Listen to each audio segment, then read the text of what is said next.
versos 1 y 2 del capítulo 12. Pero yo quiero hacer como un empalme con lo que ya hemos visto, porque pues es bueno saber en qué punto estamos de lo que Pablo está analizando. Hoy estamos comenzando con el capítulo 12, un nuevo bloque de enseñanza, y esta sí es la parte práctica de la epístola. Hasta ahora nos ha enseñado toda la doctrina de la salvación, y ahora empieza a decir cómo vivir la salvación. Yo he dividido en 3 partes la enseñanza de este libro: el hombre sin el evangelio, que es la primera parte hasta el verso 20 del capítulo 3, ¿qué es el evangelio? Del capítulo 3, o cómo se vive el evangelio de la justificación por fe, desde el 3:20 hasta el final del capítulo 8. Luego, los judíos y el evangelio, es capítulos 9, 10 y 11, y ahora, ¿cómo vive el cristiano el evangelio? Que son los capítulos 12, 13, 14 y el capítulo 15 hasta el verso 13.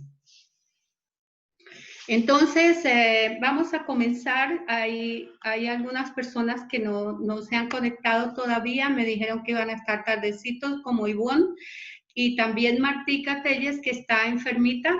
Vamos a tenerle en nuestro corazón para estar orando por ella.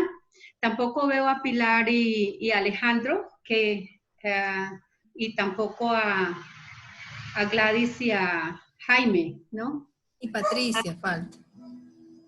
Y Patti también.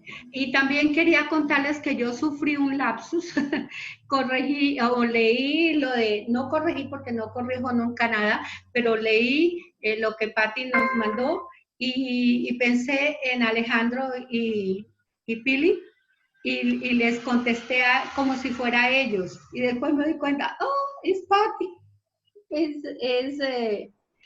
Entonces, traté de corregir y le pedí mil perdones. No te preocupes, además era muy temprano. Ella lo hizo muy temprano y me levanté y lo miré y contesté, y después estaba revisando otra vez. ¿Qué hice? Bueno, pero ya lo hice y ya traté de corregir.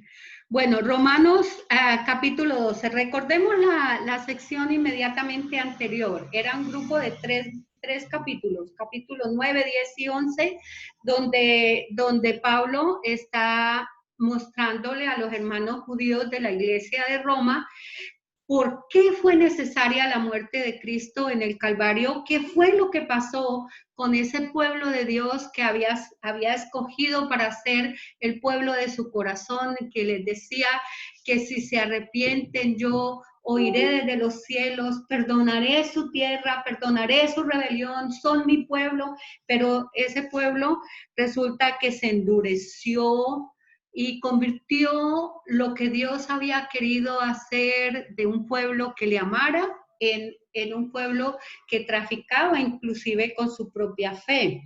Eran endurecidos y constituidos en más enemigos que amigos de Dios en algunos momentos, y es por eso que Dios los excluye e incluye a los gentiles. Y luego habla a los gentiles diciéndole, bueno, pero no se enorgullezcan, no se pongan altaneros, porque Dios también puede volverlos a sacar. Pero Él va a incluir entre su iglesia, y dice a todos. Todo Israel será salvo, y cuando habla de todo Israel está hablando del Israel de Dios, no está hablando de cada judío en cada parte del mundo. Y además Israel, y ayer estaba mirando cómo la gente ha especulado sobre eso a tal punto que piensan que parte de las tribus de Israel cruzaron el mar y formaron algunas de esas tribus indígenas que encontró Colón. Eran tribus que habían, pues, grupos humanos que se habían formado a partir de la diáspora, de esa gran diáspora judía. Bueno, ellos fueron excluidos, serán incluidos, y nos muestra hasta el final del Israel de Dios, cuando todos estaremos formando su iglesia, en la cual habita la plenitud de su deidad y la plenitud de su poder. Pero antes Él nos había hablado de que el mundo estaba muy mal, en cuidados intensivos, y que era necesaria la muerte de Cristo. Esto fue desde habernos dado la tesis en el 1, 16 y 17. Voy a repetirla porque no todos ustedes han estado desde el principio, pero la tesis: porque no me avergüenzo del Evangelio, porque es poder de Dios para salvación a todo aquel que cree, al judío primeramente y también al griego, porque en el Evangelio la justicia de Dios se revela por fe y para fe, como está escrito, mas el justo por la fe vivirá. Y eso es lo que Él desarrolla al mostrarnos el Evangelio, y todo esto es desarrollo de esa misma tesis. Entonces empieza en el verso 20 del capítulo 3 a mostrar por qué fue necesaria la muerte de Cristo. El capítulo 4, que nos muestra que el hombre es justificado por fe sin las obras de la ley, y nos incluye como un solo pueblo a los gentiles con Abraham, que fue Dios lo declaró justo sin las obras de la ley. Y luego en el capítulo 5, 6 y 7 nos está mostrando cómo Dios, por la obra de Jesucristo en la cruz del Calvario, nos libra del pecado y de la muerte eterna, nos libra del poder de la ley, nos hace un pueblo para Él, y nos permite ser una comunidad que le alaba y le glorifica. Y es por eso que ahora que ya nos ha dicho todo eso, nos está mostrando cómo debemos vivir el Evangelio, qué es lo que tenemos que hacer. Yo espero que cada uno de ustedes haya leído el capítulo 12, todo el capítulo, y vamos a demorarnos un poquito en los 2 primeros versículos. Todo la 12, 1 a 15, 13 nos está mostrando cómo vivir el Evangelio. Por eso, ¿cómo vive el hombre el Evangelio? El hombre redimido. ¿Cómo se vive el Evangelio? El hombre de Dios realmente, ¿cómo es que podemos andar con el Señor? Esos 3 capítulos, casi 4, nos hablan de eso. Dice Romanos, en Romanos ya nos había dado un pequeño resumen de lo que nos va a dar aquí en estos capítulos, en el capítulo 6, de los versos 11 hasta el 17, que ustedes pueden leer después. Voy a leer solo 1 o 2 versículos más abajo, voy a leer otro versículo, pero dice: así vosotros, considerados muertos al pecado, pero vivos para Dios en Cristo Jesús, Señor nuestro. Eso es lo que empieza a hablar aquí. Considerados muertos al pecado, ya no pertenecemos al pecado. Todas las doctrinas emanadas de Cristo apuntan a una conducta cristiana práctica, a una vida de santidad y a un servicio de amor en la práctica de la fe. Pablo se refiere en estos capítulos, capítulo 12, 13 y 14 y parte del 15, se refiere a muchos aspectos de la vida cristiana práctica, y algunos de ellos es casi citando las palabras del Señor Jesús. Más adelante yo les voy a dar un cuadro comparativo entre cómo Pablo cita algunos aspectos de la vida cristiana, y acá Jesús está diciendo más o menos la misma cosa. En un cuadro más adelante, en la próxima lección les vamos a dar, porque en esta ocasión Constancita les va a colocar también un cuadro sobre los dones, que me gustaría que ustedes lo revisaran y lo vieran bien, que es parte de lo que vamos a ver ahora. Pero en este capítulo 12 de Romanos, Pablo nos está hablando cómo ajustamos nuestra vida cristiana para vivirla en plenitud y para vivirla como comunidad de fe. Casi todo el capítulo, menos los últimos 4 versículos, nos hablan cómo vivir dentro de la comunidad de fe. Luego ya nos empieza a hacer mirar hacia afuera, pero para vivir dentro de la comunidad de fe, Pablo dice, tenemos que revisarnos primero a nosotros mismos. Y ahí están los 2 primeros versículos. Es así que, hermanos, os ruego por las misericordias de Dios que presentéis vuestros cuerpos en sacrificio vivo, santo, agradable a Dios, que es vuestro culto racional. No os conforméis a este siglo, sino transformaos por medio de la renovación de vuestro entendimiento, para que comprobéis cuál sea la buena voluntad de Dios, agradable y perfecta. Esos versículos encierran, digamos, años y años de lucha del cristiano por realmente vivir como Cristo quiere. Porque hay muchas cosas alrededor, pero es un imperativo. Vemos aquí que Pablo dice que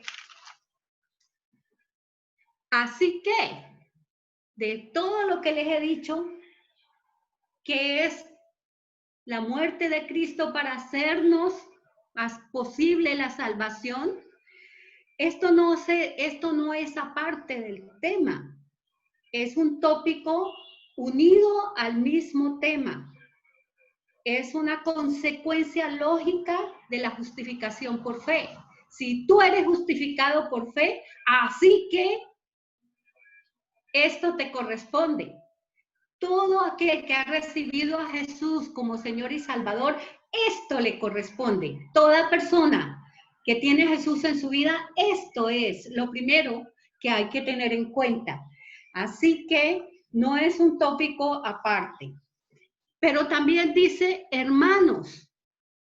Hasta ahora le ha dicho hermanos a los judíos, ¿no? Dijo que yo quisiera ser anatema para que uno de mis hermanos judíos sea salvo. Pero ahora le dice hermanos a la iglesia, a toda la iglesia de Roma. ¿Por qué? Porque es una forma de tratarnos, no es una forma de tratarnos para no aprendernos el nombre. Usted va a iglesias donde hermanita, hermanito, hermanita, y nadie sabe el nombre de nadie.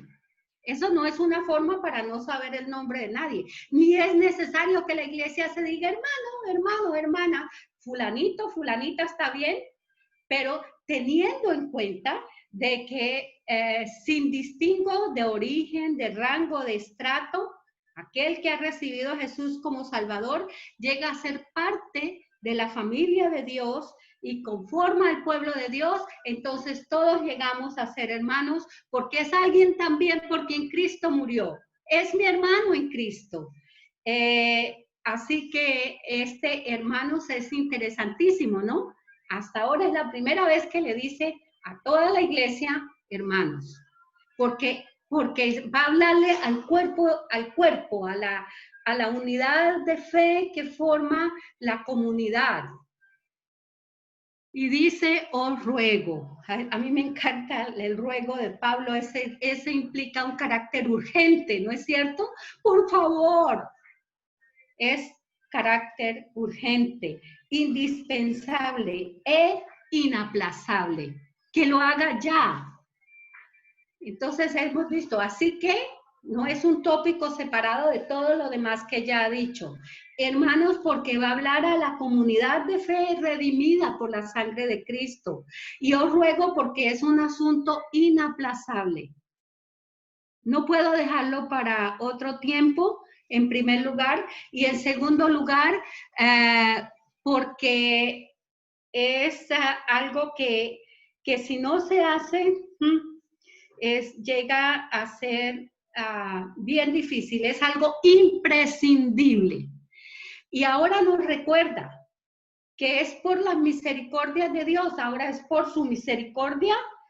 ¿Saben que la misericordia de Dios es su capacidad de aceptarnos, ¿cierto? Y de vernos como dignos de su cuidado y de su amor. La misericordia de Dios es inagotable. Esta mañana en mi devocional creo que lo dije como 10 veces, Señor, gracias por tu inagotable misericordia. Es que el amor y la paciencia de Dios para con nosotros se refleja en su misericordia. Su misericordia hace posible nuestra redención. Su misericordia incorpora al que cree a la familia de Dios. Su misericordia sustenta nuestra fe. Él no nos abandona jamás. Estamos siempre siendo objeto de su misericordia. Su misericordia provee todo bien. Ya que a pesar de la misericordia, de él, él no tolera el pecado. Entonces, por eso es que dice, bueno, por las misericordias de él, porque son inagotables, demos el paso siguiente. Coloquémonos en el altar del sacrificio. Y trae como a la mente lo que pasaba allá en la entrada del tabernáculo, en el atrio, en el primer atrio donde estaba el altar del sacrificio, y llevaban a un cordero que ya lo habían degollado, ya no tenía vida, lo ponían sobre el altar y luego ponían fuego al altar. Y se consumía poco a poco en ofrenda a Dios por el pecado. Pero aquí todo se cambia. Ahora soy yo la que voy a tener que subirme al altar. ¿Y qué dice? Vivo. Porque alguien muerto como ese corderito, o si cuando alguien muere tú lo puedes cachetear y no te va a decir nada, ¿cierto? Puedes voltear el ataúd y el cofre y caer y no dice nada. El muerto no siente, el muerto no dice nada. Pero aquí Pablo nos pide un sacrificio vivo. Quiere decir que lo sentimos. En primer lugar, todos nuestros sentidos y nuestros sentimientos van a estar involucrados en ese sacrificio.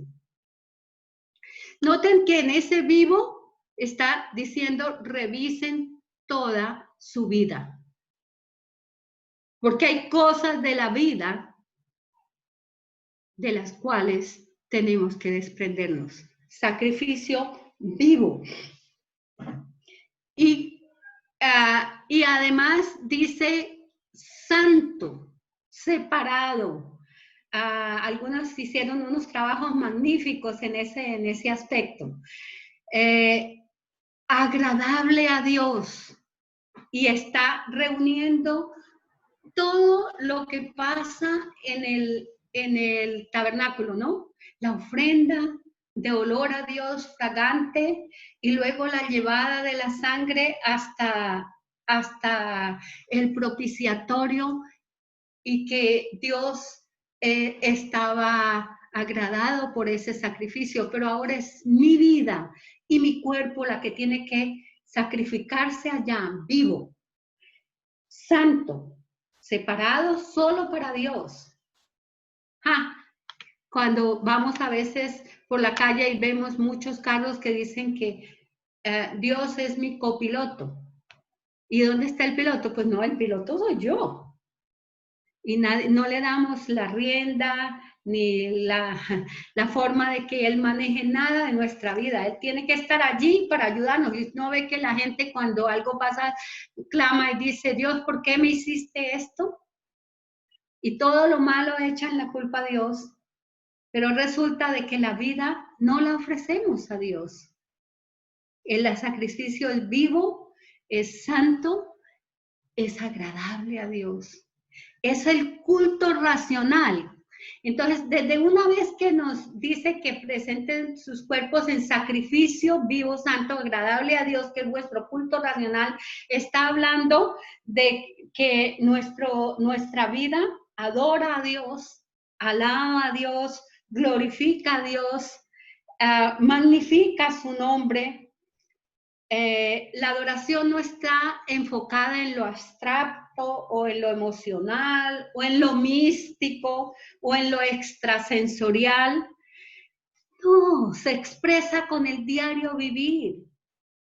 en todo lo que realicemos con nuestro cuerpo. Es decir, nuestras manos. A los niños les enseñamos la cancioncita que dice, cuidado con los ojos lo que veis, cuidado con los pies por donde andáis, cuidado las manos lo que tocáis, porque Cristo el Salvador mirando está con tierno amor. Cuidado con los ojos lo que veis. Le enseñamos a los niños y a veces nosotros no ponemos cuidado, que todo el que tiene a Jesús en el corazón debe entregar su ser al Señor. Y es un asunto racional. ¿Qué quiere decir? En la plenitud de su razón y de sus sentidos, ¿no es cierto? No es contra voluntad, no es con patrañas, no es con engaños, no es con lavado de cerebro, no es un acto pensado, voluntario y gozoso. Es un culto de alabanza y de adoración a Dios. Pero recordemos que es el cuerpo. Es con esto que se coge lo ajeno. Que se escriben cartas o que se escriben cosas terribles o que dañan a otro. Es con los labios que se dicen cosas que afectan. Se glorifica, como dice Santiago, con la misma boca, se glorifica a Dios y se maldice a los hombres. No se puede hacer, hay que dedicarlo a Dios. Por eso Jesús les decía en el Sermón del Monte, si tu ojo derecho es ocasión de caer, sácalo, échalo de ti, porque es mejor que se pierda uno de tus ojos, uno de tus miembros, y no que todo tu cuerpo sea echado al infierno. Y dice también de la mano, ¿no? Si tu mano derecha es ocasión de caer, quítala, quítala, porque no es bueno seguir pecando. Quítala de allí, no vuelvas a hacerlo. Santifica tus ojos, tus labios, tus manos, tu ser entero, porque aquí en nuestras manos, en nuestros ojos, está la puerta de nuestros sentidos. Entonces, todo lo que sentimos entra por nuestro cuerpo y debe estar dedicado a Dios. Ahora ese es el versículo 1. Bueno, si podíamos seguir hablando de esto, es inmenso. Y a mí me invita realmente a la reflexión y han sido cosas de toda la vida, de ver qué debo leer, qué no debo leer, qué debo escuchar, qué no debo escuchar. Yo, decidirlo yo misma, no por ser fanática, ni por ser cizañosa, ni santurrona. No, eso no es. Es santa, no santurrón. Es real, es racional, es en plena facultad de mi voluntad y de mis sentidos, que yo le digo al Señor, Señor, estas manos son tuyas, úsalas para tu gloria. Quiero mirar lo que alimenta mi espíritu, quiero sentir, y por eso muchas veces nosotros dedicamos horas a ver cosas que nos hacen más daño que bien. Es terrible el problema y la presión de los medios, por ejemplo, con esto de entregar el cuerpo en sacrificio a Dios. Pero tengo que seguir, ¿no? El verso 2 no es menos fuerte, no es menos contundente, también lo es la transformación de nuestra mente. No os conforméis a este siglo, sino que nos transformemos. Vamos a hablar primero de la no transformación, no conformarnos a este siglo. Y acá al ladito están varias cositas. Uno de ellos es un molde. Esto de no os conforméis es no tomen la forma de este mundo, de este siglo. La transformación de la mente nos hace ver que este siglo tiene muchas cosas que nos tratan de moldear y nos tratan de separar de Dios. Yo quiero que anoten una cita y la lean para que ustedes vean por qué Pablo está hablando así también a la iglesia, porque él sabe los peligros que la iglesia tiene. Segunda de Reyes 17, 13 a 20, porque allí nos dice que Israel su mente se dañó tanto que convirtieron el culto a Dios en sacrilegios, para decirlo rápidamente. Y léanlo, anótenlo, Segunda de Reyes 17, 13 a 20, para que lo lean después. También los gentiles, él sabía lo que les había pasado a los judíos, lo que le había pasado a Israel. En el verso 20 y más adelante, en el 23, dice que por eso Dios borró a Israel de la faz de la tierra, porque fue tan grave su pecado, que su mente se endureció de tal manera que en vez de meter allí algo que pudiera dignificar el nombre de Dios, cada día iban de mal en peor. Entonces, esto de no os conforméis es como decir que nos tenemos que entrar en el mundo nos está mostrando modelos, ¿no es cierto? Muchos modelos hay en el mundo. Impiedad. Allí hasta se adora a Satanás, ¿no es cierto? Y Pablo no dice, no es que ustedes sean como el camaleón, que adopta el color del medio, ¿no? A donde vayan, adáptese. No, no es ser como el camaleón, para que vivan tranquilos. ¿Qué es lo que tenemos que hacer? Hay tantos ismos que tenemos que vencer. Ismos culturales, ismos familiares, como el neomodernismo, deja al niño hacer lo que él quiera porque él va a decidir más adelante lo que él va a hacer. El sueñocentrismo y el deconstruismo y reconstruismo y todos los ismos que la filosofía y el mundo nos empieza a mostrar, que nos dan como modelos de cómo debemos vivir la vida. Y algunos son muy agresivos, ¿cierto? Pero la vida cristiana es un ismo que está rechazando el mundo hoy.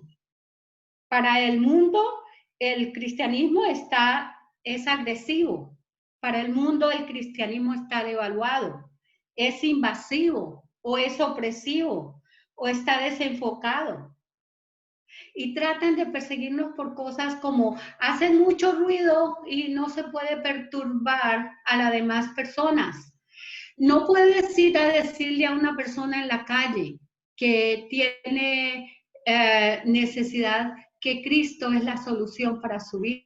No puedes consolar en el nombre de Jesús, porque estás ofendiendo lo que el otro piensa o lo que el otro hace. Eso es lo que el mundo está proporcionando día a día. Cada vez una agenda más cargada de cosas que nos separan, que tratan de separarnos de Dios. Entonces, ¿qué tenemos que hacer? ¿Qué podemos hacer? No se conformen, dice. ¿Sabe lo que Pablo dice ahí? Rompa el molde. ¡Pum! Rompa ese molde, que Dios tiene un molde para ti. No os conforméis a este siglo, sino que, entonces, al romper el molde, ¿qué tenemos que hacer? Sufrir una transformación. Y la palabra allí, Patti la había investigado también, es la palabra metamorfeo. No es fácil, ¿no es cierto? ¿Y qué es? Pues los batracios sufren metamorfosis.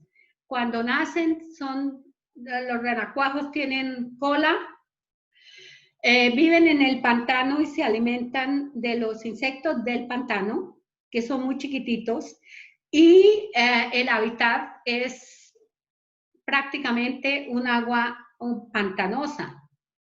Pero él tiene que transformarse, cortar la cola, ¿no es cierto? Ir reduciendo esa cola tiene que cambiar de hábitat, ya no va a vivir ahí metido en un pantano.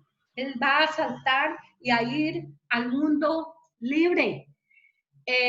Y va a estar sin cola, sin branquias, va a respirar por su piel, va a cambiar la forma de respirar, va a cambiar su hábito y los hábitos alimenticios también. Entonces la palabrita de transformados está implicando muchas cosas. Está diciendo es que va sin cambiar su esencia, sin tener otra esencia, va a transformar sus costumbres, su estilo de vida, va a ser una persona totalmente diferente. Va a respirar otro aire, ¿no? Va a vivir en otro hábitat, va a tener otras costumbres. Eso es lo que quiere decir allí. Y usa esa palabra. Es interesantísimo. No es cualquier cosa la transformación de la mente. Es un cambio radical. Dice Colosenses 2 de Corintios 3:18, por tanto nosotros mirando a cara descubierta como en un espejo la gloria del Señor, somos transformados de gloria en gloria en la misma imagen como por el Espíritu del Señor. Y en Efesios capítulo 4 nos dice que Él va a entrarse y meterse en nuestra vida hasta que lleguemos a la estatura del varón perfecto, a la estatura de la plenitud de Cristo. Yo digo, Dios mío, pero qué regla tan supremamente alta.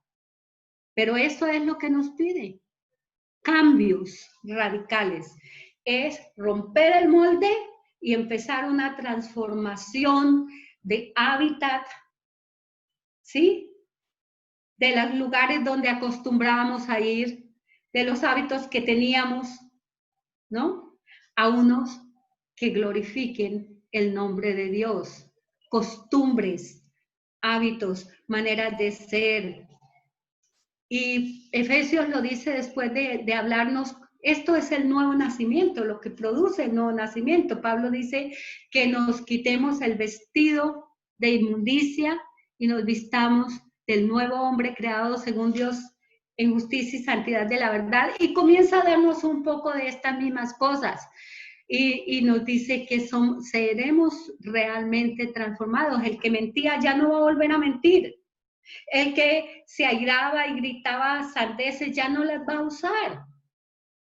Entonces, primero nos dice que el cuerpo lo entreguemos al Señor en sacrificio vivo, racional, y luego que modifiquemos nuestros hábitos, que modifiquemos nuestra manera de vivir. Y eso es muy importante, nuestra manera de pensar. Una mente transformada puede querer obedecer a Dios, ajustarse a su voluntad. Allí estamos librando cada día la batalla y el Espíritu Santo, que es nuestro gran aliado, su presencia nos fortalecerá para poder hacerlo. Pero allí tenemos que tomar la decisión y nosotros asumir que tenemos que hacerlo. No es una cosa de arte de magia, es un trabajo. Por eso dice sacrificio vivo, santo y agradable, porque es el trabajo del culto racional que damos a Dios. Lo mismo con la transformación. Ese es un asunto voluntario. Nos mantendrá dentro de la gracia y la misericordia de Dios, el Espíritu Divino, mientras seguimos trabajando en eso. Si no empezamos, nunca se va a caer la cola. Siempre seguimos renacuados. Tenemos que sufrir la metamorfosis de la vida cristiana. Nunca se les olviden esos dos versículos. Síganlos leyendo, síganlos exprimiendo y viviendo, y cierren sus ojos y empecemos a entregar cada parte de nuestro ser, aquello que descubramos, porque con el transcurso del tiempo empezamos a descubrir cosas que no hemos entregado todavía al Señor. Costumbres, palabritas feas, hábitos, cosas que le decimos a la gente, el chisme muchas veces, muchas cositas vamos a empezar a descubrir y Dios va a empezar a moldear nuestro carácter, pero en la medida que rompamos el molde, nos pongamos en el altar del sacrificio, luchemos por romper ese molde y transformarnos en el hombre y la mujer de Dios que Él quiere formar y que Él quiere hacer de nosotros. Y ahora entonces nos dice, nos habla, después de hablarnos de nuestro ser, nos habla de la comunidad de fe. Nos dice, bueno, ahora ya no pertenecen al mundo, pertenecen en el mundo a una comunidad de fe que está en el mundo, pero que no le pertenece al mundo. Eso fue lo que el Señor vio en el capítulo 17 cuando oró por sus discípulos. Era un grupo de personas que tenían que estar en el mundo, pero no le pertenecían al mundo. Y por eso él oraba, no te pido que los quites del mundo, te pido que los guardes del mal. En Romanos 12, 3 a 6 dice, digo pues, por la gracia que me es dada a cada cual que está entre vosotros, que no tenga más alto concepto de sí que el que debe tener, sino que piense de sí con cordura. Entonces, primero, cuando estoy en la comunidad de fe, tengo que analizar eso. ¿Cuál es mi autoconcepto? Allá llego a la iglesia como un pavo diciéndole a la gente, ustedes no saben quién soy yo, como los señores que cogen en el tránsito y resultan ser concejales o quién sabe qué más, ministros. Entonces, ustedes no saben quién soy yo. Así, a veces pretendemos ser en la comunidad de fe. Pero, ¿qué es lo que dice aquí? Que debemos tener un concepto adecuado de nosotros mismos. Dominio propio se llama eso, ¿no es cierto? En el fruto del Espíritu está eso también. Hay amor, gozo, paz, paciencia, bondad, mansedumbre y templanza. Y tiene que ver con la templanza, es cómo me veo yo mismo dentro de la comunidad de fe. Tenemos que relacionarnos con el resto de la comunidad, tengo que relacionarme como mis hermanos en Cristo. Un autoconcepto adecuado, ¿no es cierto? Ni más allá, ni más acá. No más allá de lo que debemos pensar. Ahí se debe guardar equilibrio. Porque hay personas que están orando al Señor y oran también pensando que como el Señor les sacó de una vida de pecado, ellos no son más que un pobre gusano de la tierra. No. Somos hijos de Dios, herederos y coherederos con Cristo. Somos muy privilegiados y tenemos que entender cuál es el privilegio que tenemos como hijos de Dios. Pero cuando nos tratamos con toda la comunidad de fe, que son los otros hijos de Dios, que son las otras personas que han recibido al Señor Jesús, somos exactamente iguales. Vamos a formar un cuerpo. Y en ese cuerpo somos apenas un miembro de ese cuerpo. En 1 Corintios 12, el apóstol Pablo dice que la oreja no le puede decir al ojo, pues no, porque no soy ojo, no puedo hacer las cosas. Haz tú todo porque tú eres el ojo, yo apenas soy una oreja. No, la oreja tiene una gran función, el ojo tiene una gran función, las manos, todo nuestro ser interior y exterior tiene una gran función. Y en esa medida nosotros vamos a entrar en un engranaje de la vida cristiana de tal manera que nos pertenecemos el uno al otro y vamos a funcionar para enriquecer ese cuerpo y para cada vez a sentir que nos pertenecemos más. Todos somos miembros, pero cada miembro tiene su propia función y cada función es importante para el desarrollo de la vida de la iglesia.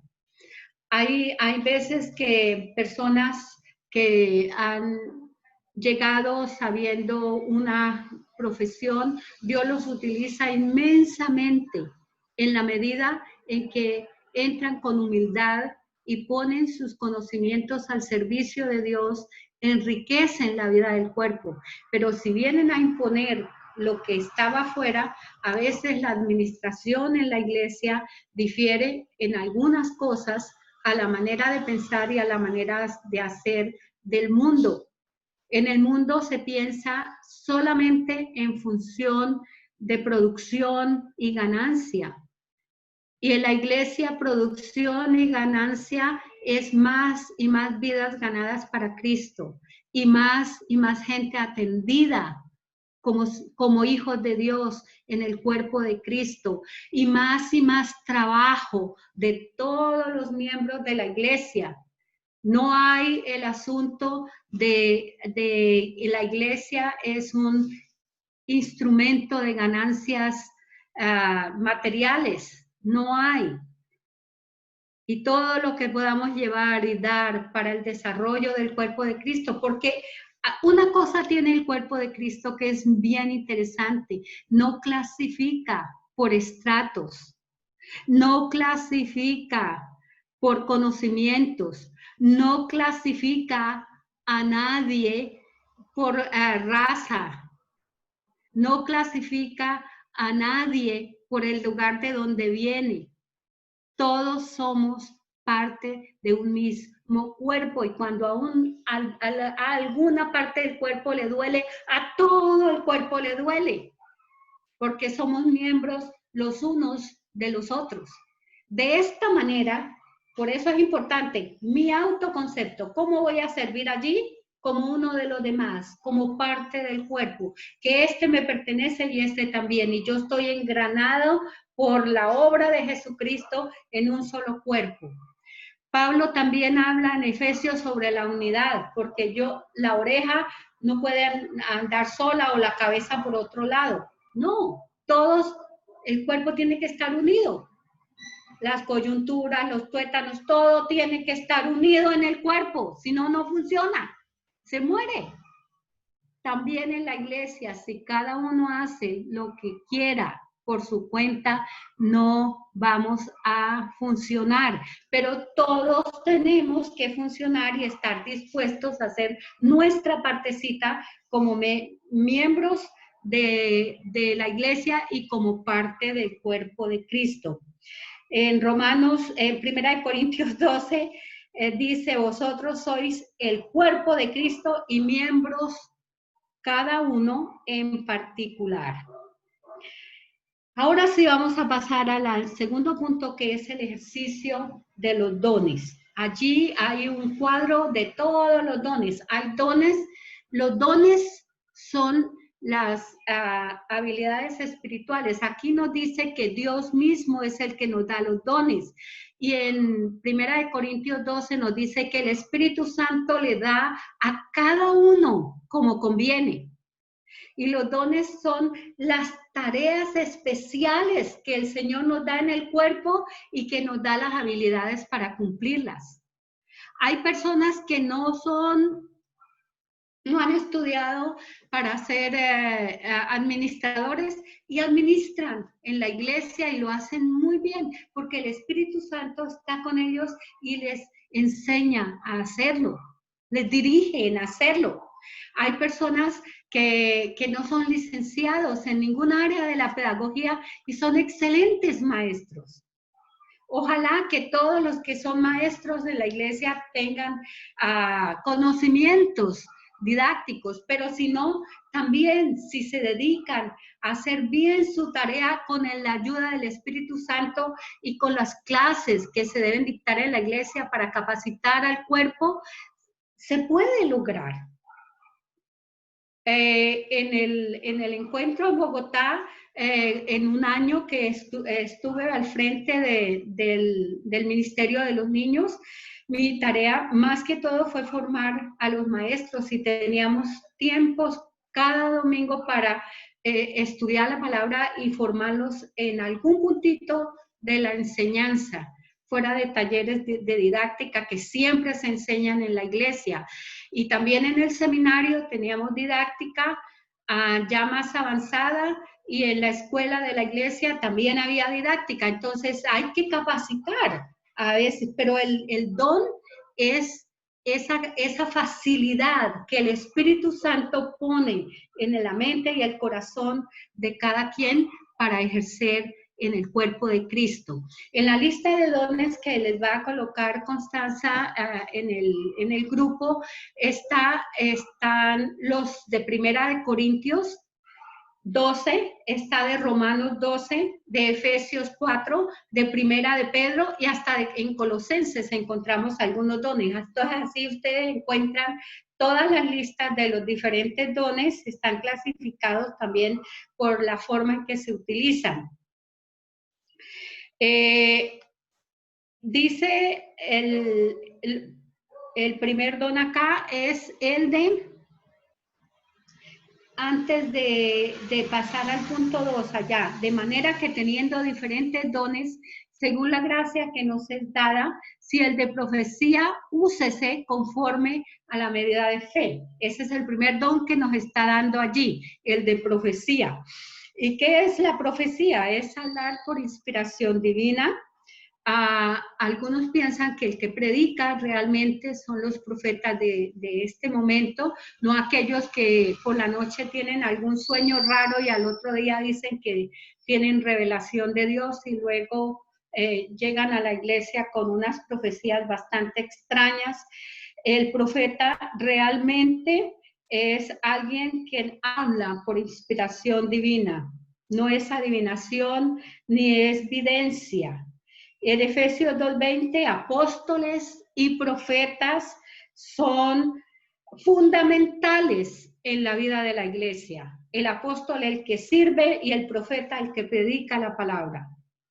Entonces los predicadores de la palabra pueden estar dentro de este grupo porque tienen voz de profecía, voz profética para el pueblo de Dios al predicar la palabra. Luego tenemos el servicio, el de servicio, el que sirve. Allí puede desempeñar variedad de ministerios. Mucha gente puede servir en la iglesia. Todos debemos inclusive servir. El diácono de la iglesia, la diaconía de la iglesia es la labor del ministerio del servicio en la iglesia y se puede servir de tantas maneras, llevando el mercado, acomodando, sirviendo, hasta cogiendo un trapo y limpiando en un momento dado. No, nosotros no vamos allá para ser servidos, vamos para servir. Y esta debe ser una de las cosas que nos motive en la vida de la iglesia, que allí estamos para ser servidores, para ser diáconos y diaconisas en el cuerpo de Cristo. Ahora la enseñanza, yo digo que todo creyente debe ser un maestro de la fe, pero hay miembros con ese don, miembros del cuerpo de Cristo, que pueden hablar, enseñar en una forma fluida y clara la palabra. De pronto que entienden aquello que el otro no entendió y lo pueden dar. Todos debemos enseñar algo de nuestra fe. Lo que sabemos debemos enseñarlo, pero hay miembros que tienen ese don y es una tarea pastoral realmente la que hace un maestro. En Efesios por eso se le llaman pastores maestros. Más que pastores y maestros, pastores maestros, porque el pastor también es un maestro. Ahora, el que exhorta incluye alentar, orientar, consolar, conciliar, condolerse de las necesidades del otro. Repartir es compartir, es socorrer. Uno tiene que ser generoso cuando reparte y saber que Dios nunca va a faltarle al cuerpo de Cristo. Pero hay personas que las ponen a repartir y a los dos primeros les dan todo y los demás se quedan sin nada. Pero hay personas que saben repartir de tal manera que son equitativas y no dejan a nadie con una gotica y al otro con todo. Entonces, hay que tener el don de repartir. Eso es interesante. El don de dirigir, no es solamente el que dirige el culto debe tener el don, pero también tiene que hacerlo con esmero, y el don es el don de presidir con diligencia, con empeño, proveer asistencia, ejercer liderazgo, que se encargue a la gente de hacer cosas. Cuando se hacen cosas en grupo, el que dirige cómo hacer esta cosa, el que en las reuniones de negocios, el que sabe dirigir, tiene la autoridad para dirigir. No siempre el pastor es el mejor director. Hay personas en la iglesia que dirigen muy bien. En la solución de problemas, hay personas que saben cómo dirigir ese tipo de reuniones. Y por último, el otro don que nos muestra ahí es el don de la compasión. En la compasión, el ejercicio de la misericordia, el dolor por las necesidades del que sufre, no para darle, ay, no, que no me moleste más, sino porque siento el dolor por el otro, como el buen samaritano. Esa lección del buen samaritano es tremendo con el asunto de la compasión, porque el buen samaritano arriesgó su vida bajándose en el mismo lugar donde habían golpeado al otro, arriesgó su vida, ofreció su comodidad, ofreció lo que llevaba para la casa, ¿cierto?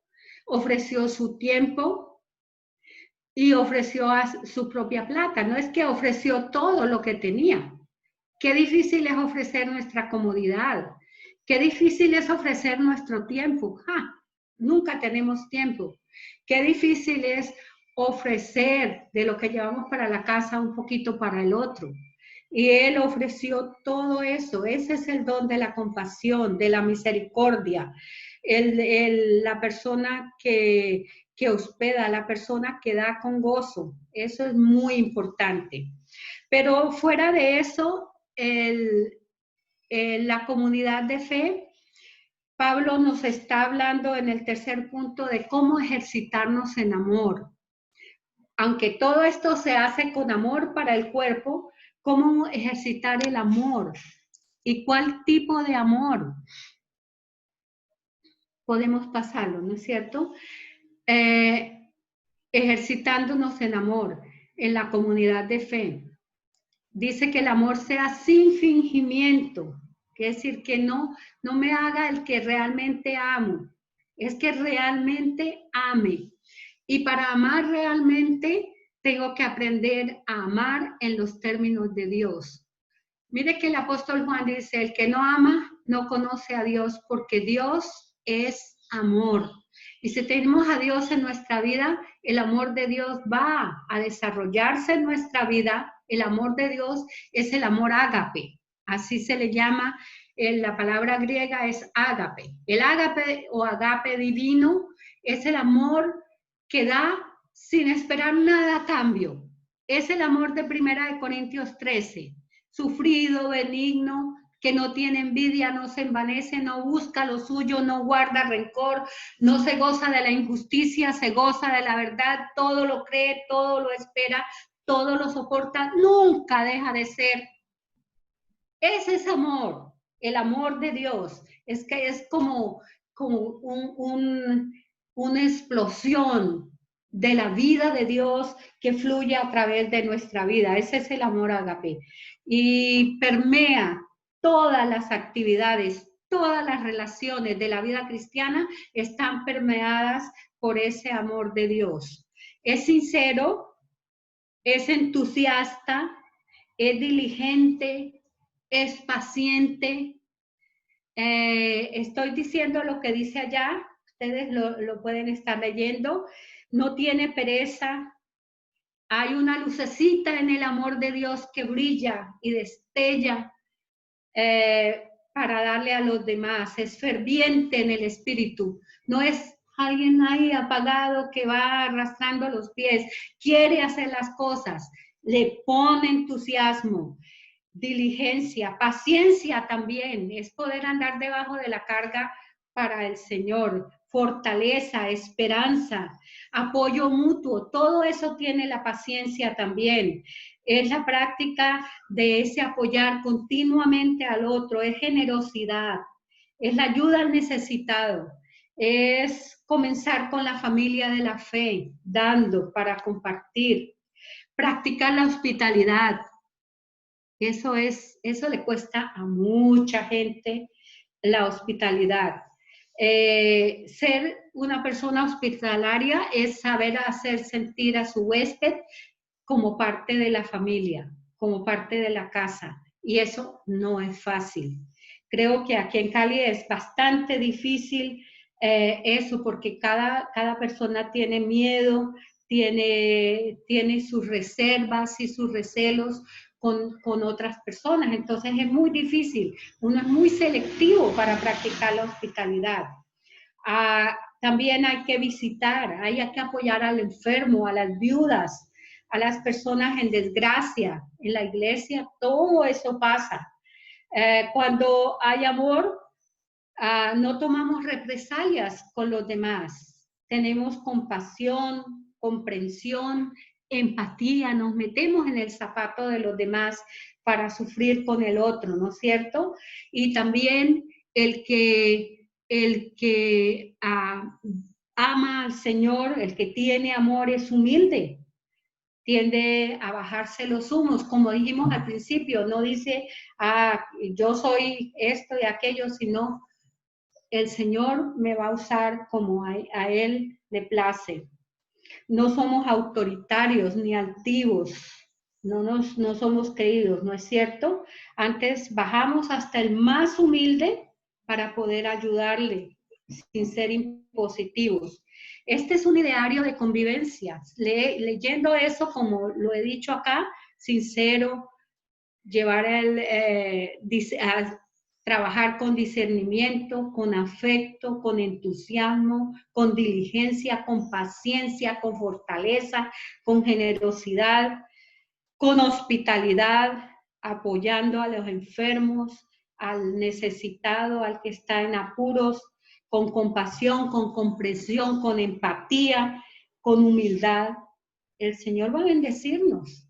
Y ese es un ideario para cada uno. No es que es que sí, tú tienes mucha paciencia, pero yo no la tengo. No, todos tenemos que, este ideario aquí, esta parte de acá de la práctica del amor, es para todos. Para todos. Nos toca a todos. Tenemos que tenerlo en cuenta todos. Y solamente con humildad se puede empezar a vivir y ejercitar el amor de Dios, que es el ágape divino. Si no, estamos en la olla. Ahora, ahí terminamos la parte que tiene que ver con la comunidad de fe.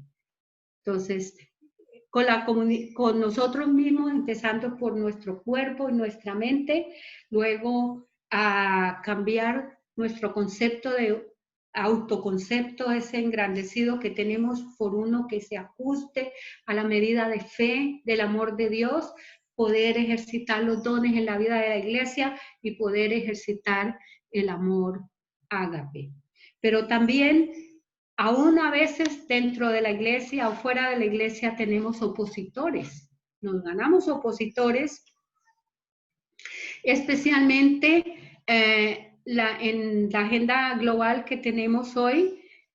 La gente no nos grita que no quiere a Jesús, pero siempre están presentes con nuevas, audaces y agudas controversias que nos desubican y nos ponen aparte. Nos quitan la libertad del ejercicio de la fe cristiana hacia afuera. Y a veces quieren reprimirla aún dentro de la iglesia. Nos ponen reglas del sonido, nos ponen reglas y ahora sí que va a ser difícil, ¿no? Para los mayores, de pronto no nos van a dejar volver nunca a la iglesia, no sé, pero van a haber cosas muy difíciles en esta nueva normalidad que van a ser muy difíciles para la vida de la iglesia. Anteriormente, cuando yo era joven y bella, había cultos en la calle. Uno iba con 1 o 2 personas que tocaban la guitarra, empezábamos a cantar en una esquina, se reunían 4, 5, 10 personas y teníamos un momento de evangelización donde le leíamos un pasaje de la Biblia y le invitábamos a la gente a recibir a Jesús. Había evangelismo explosivo, había evangelismo, llevábamos un tablerito de fieltro con figuritas y empezábamos a enseñar en una esquina con 2 personas y les hablábamos de Cristo. Teníamos grupos pequeños en los hogares, muchísimos, pero eso está pasando de moda. Tenemos que pensar en otras maneras, porque va a haber siempre opositores que van a estar impidiendo que el evangelio sea predicado. Pero, ¿cómo debe ser nuestra conducta frente a ellos, a esos opositores, a persecutores, a enemigos, a malintencionados frente a nuestra fe? ¿Cómo debemos comportarnos? Aquí nos da 4 imperativos y para cada imperativo la solución. ¿Qué debemos hacer? Entonces, el primer imperativo es no maldecir. Eso está en el verso 14. No maldigan. Lo que tenemos que hacer es bendecir a los que nos persiguen y bendecirlos sin maldecir. Bendecirlos es darles una bienaventuranza, que el Señor los ayude, que puedan conocerle a Él. Nunca maldecir. Esto es malo para una persona que conoce a Jesús. Eso no es práctica del amor. Ese amor ágape debe traslucirse en estas 4 cosas, ¿cierto? No devolver mal por mal. No paguéis a nadie mal por mal. Procurad lo bueno delante de todos los hombres, si es posible, en cuanto dependa de vosotros. Estad en paz con todos los hombres. A veces no depende de nosotros. Jesús nos dio el ejemplo. Isaías 53 nos dice: despreciado y desechado entre los hombres, varón de dolores. Y no nos damos cuenta que está ahí la enseñanza. Ciertamente llevó nuestras enfermedades, sufrió nuestros dolores, lo tuvimos por azotado, herido de Dios y abatido. ¿Pero qué hizo Él? No abrió su boca. Como cordero fue llevado al matadero y como oveja delante de sus trasquiladores, se enmudeció y no abrió su boca. Él es el gran ejemplo de bendecir, de no devolver mal por mal y de bendecir, porque en lugar de maldecir, Él bendijo a toda la humanidad. El punto que sigue, bueno, en cuanto dependa de vosotros, es que muchas veces es bien difícil, ¿cierto? Pero lo que se aconseja es no pelee, no dispute, no pierda la cabeza. Ajá, ¿qué tal los hermanos cuando van a coger un parqueo en un parqueadero que está bastante lleno, ¿no? Llegan y ¡prum! Y si el otro se les atraviesa, ¿cómo lo tratamos? Lo tratamos de una persona. Ay, perdón, que tengo que conectar porque se le acabó la cosa.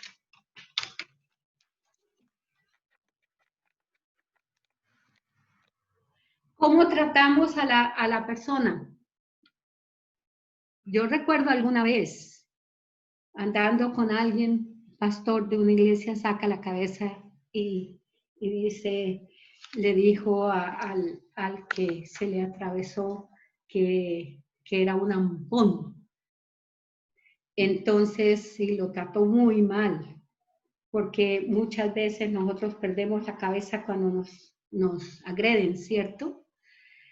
Entonces, no venganza, para nada. ¿Qué dice aquí? No os venguéis vosotros mismos, amados míos, sino dejad lugar a la ira de Dios, porque escrito está: mía es la venganza, yo pagaré, dice el Señor.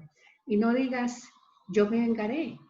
Espera en el Señor, Él es tu salvación, dice Proverbios.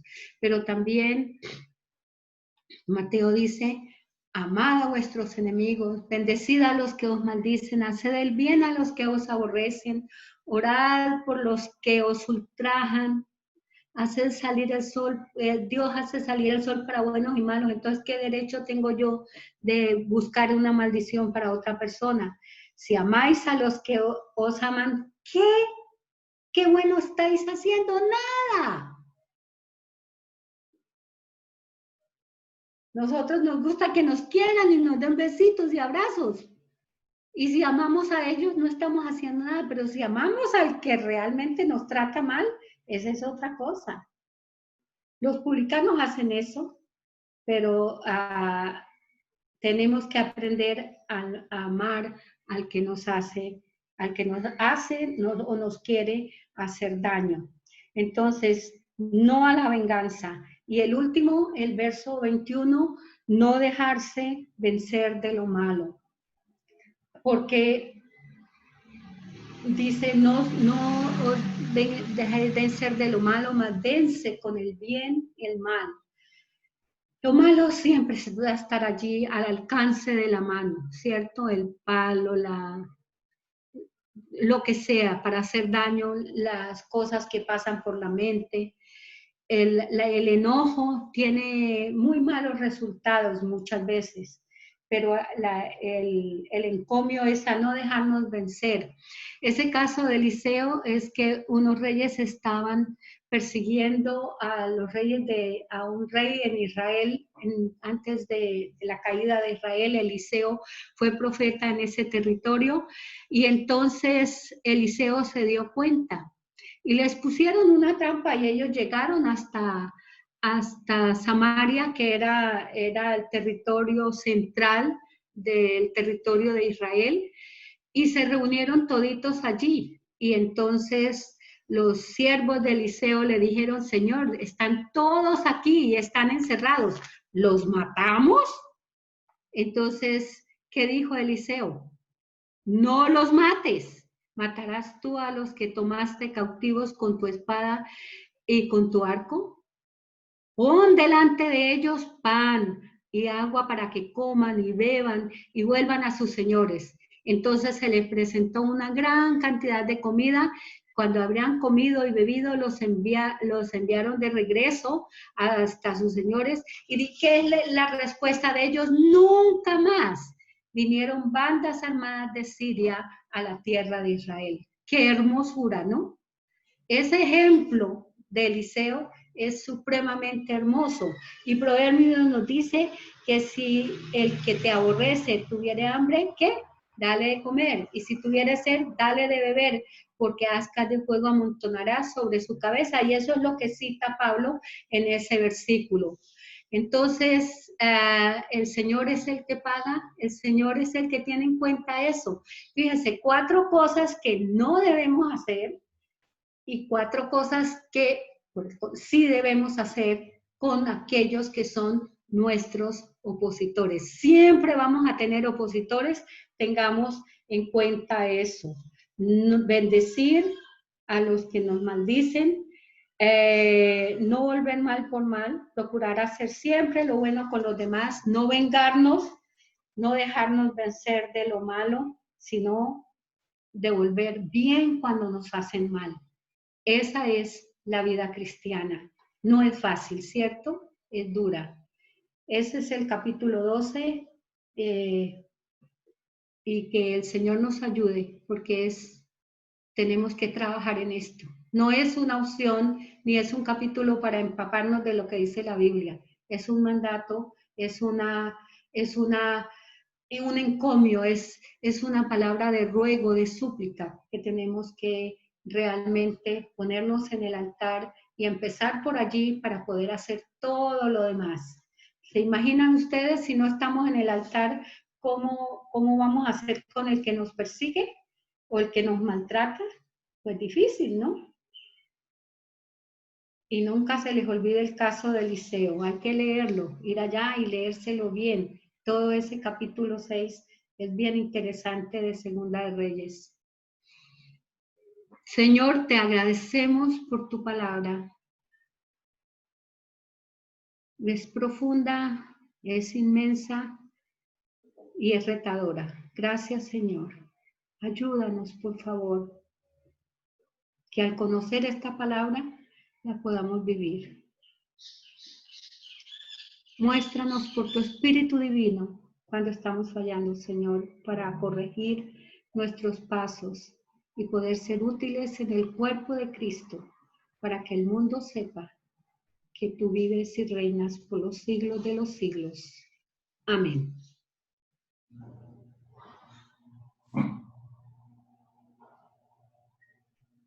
Tres aspectos éticos con los cuales Pablo nos reta a vivir como ciudadanos en el capítulo 13, frente a las autoridades, en el ejercicio del amor y teniendo presente el hoy y el ahora.